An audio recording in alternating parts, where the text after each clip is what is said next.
Փաստը գրում է. հայ-ռուսական հարաբերություններն առաջիկայում ել ավելի սրվելու վտանգի տակ են։ ՀՀ իշխանությունները դիմել են որոշ արևմտյան գործընկերների հարավկովկասյան երկաթուղու կոնցեսիան վերցնելու եւ շահագործելու համար։ Հարավկովկասյան երկաթուղու կոնցեսիոն պայմանագիրն ավարտվում է 2038 թվականին, թեև ըստ պայմանագրի 2028 թվականին կողմերից մեկը կարող է լուծել պայմանագիրը։ Արևմուտքը Փաշինյանին պարտադրում է շուտապույտ իրականացնել կոնցեսիոն պայմանագրի լուծումը։ Թերթի աղբյուրի փոխանցմամբ Փաշինյանն այժմ գաղտնի բանակցում է Ֆրանսիայի եւ Գերմանիայի հետ։ Ավելի վաղ թերթը հայտնել էր, որ երկաթուղու հարցին բավականին ծավալուն անդրադարձ է եղել Փաշինյանի եւ Վենսի ընդլայնված կազմով հանդիպմանը։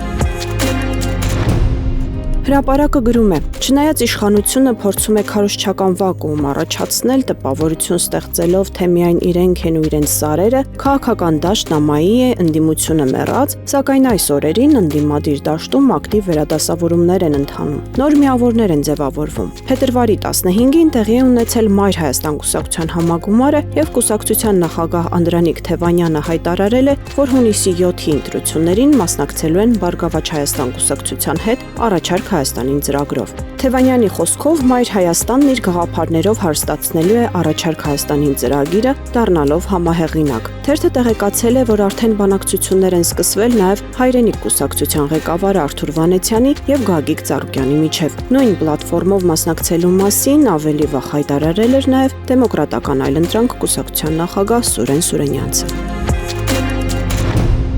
Հրապարակը գրում է. ԿՊ երրորդյա ներկուսակցական ընտրություններից հետո կանանց ցանկում 5-րդ ցուցանիշը գրանցած Լիլիթ Մակունցը վերջերս ընկերական շրջապատում անկեղծացել է, որ Նիկոլ Փաշինյանը հենց իրեն է տեսնում հաջորդ գումարման խորհրդարանի նախագահի դերում։ ԱՄՆ-ում ՀՀ նախկին դեսպան Մակունցը, որն իշխանափոխությունից առաջ Փաշինյանի անգլերենի ուսուցիչն է եղել, իսկ իշխանափոխությունից հետո Իմ քայլը խմբակցության քարտուղարն էր, աչքի ընկնում մեղմ բոլորի հետ լեզու գտնելու ունակությամբ։ Իհարկե ված չէ, որ իշխող թիմում նման վստահություն եւ ախորժակ ունեն, որ ընտրություններից հետո իրենք կրկին իշխանության են լինելու, բայց հարցն այն է, որ եթե անգամ այդպես լինի, ապա Մակունցը չի ձգի այդ պաշտոնին եւ քաղաքական խոսք ու ճկունություն ունեցող տեխնացու է պետք։ Իդեպ մյուս հավակնորդները Հայկ Կոնջորյանն ու Ռուբեն Ռուբինյանը ոչ միայն Մակունցից, այլ նաև գործող խոսնակ Ալեն Սիմոնյանից շատ ձայն են ստացել։ Սակայն դեռ ցուցակի կազման երկրորդ փուլ կա, որտեղ առաջին 50 տեխնացուների շրջանակը նորից է քվեարկության դրվելու, արդեն տեղերի հերթականությունը որոշելու համար։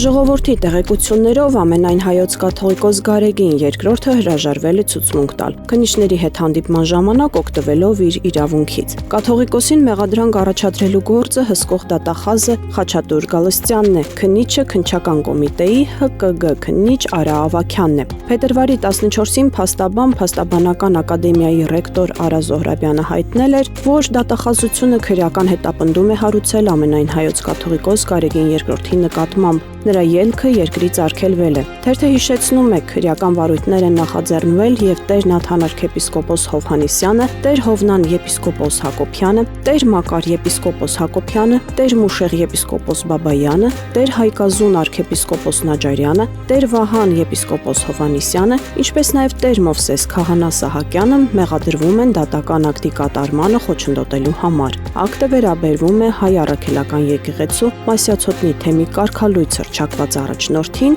Արման Սարոյանին։ Պետությունն արդեն անթաքույց խառնվում է եկեղեցու գործերին։ Հրապարակը գրում է. տևական դեգերումներից հետո ՔՊ-ում 3 վերջապես նշանակվեց ազգային ժողովի առողջապահության մշտական հանձնաժողովի նախագահ։ Այդ պաշտոնում միակ առաջադրված տեխնացու Վանաձորցի Վանիկ Օհանյանը։ Առաջիկա քառօրյանիստին հարցը կմտնի օրակարգ։ Փակ գաղտնի քվեարկությամբ կհաստատեն տեխնացուին, որը մի քանի ամիս կաշխատի մինչև այս գումարման ավարտը։ Նախորդ շաբաթ ՔՊ-ն կրկին նույն պաշտոնի տեխնացուի ընտրություններ կազմակերպել, բայց առաջադրված 2 տեխնացուից ոչ մեկը բավարար ձայներ չէր հավաքել, ոչ Վանիկ Օհանյանը, ոչ Տրդատ Սարգսյանը։ Իդեպ Օհանյանը ՔՊ ցուցակի աութսայդերներից է, 204-րդ տեղում է 62 քվեով։ Ժողովրդի իշխանական աղբյուրների փոխանցմամբ ՔՊ-ում տեղի ունեցած երրորդյա նախընտրական ցուցակի ներքին ընտրությունները վերածվել են իրական քաղաքական փոթորիկի, բացահայտելով լուրջ լարվածություն իշխանական թիմի ներսում։ Ուրբաթից մեկնարկած եւ 3 օր շարունակված գործընթացը, որը պետք է դառնար ձևական հաստատում, իրականում դարձել է ուժերի վերաբաշխման փաստ։ Տասնյակ ՔՊ-ական падգամավորներ եւ կառավարության անդամներ գրեթե համոզված էին, որ իրենց տեղը երաշխավորված է ՔՊ 50-յակում, սակայն արդյունքները սառը ցնցուղի ազդեցություն են ունեցել շատերի համար։ Բացի այդ, գործող բազմաթիվ падգամավորներ պարզապես դուրս են մնացել մրցակցությունից։ Թերթի հետ մասնավոր զրույցներում երջանիկ 50-յակում չընդգրկված падգամավորներից մի քանիսը կասկածներ հայտնեցին, որ 1028 հոգանոց ընտրիչ պատվիրակներն այնպիսի մարդիկ են ընտրվել, որ այսպիսի պատկեր ձևավորվի։ Կարճ ասած, մրցակցային մասով ներթիմային կասկածներ կան։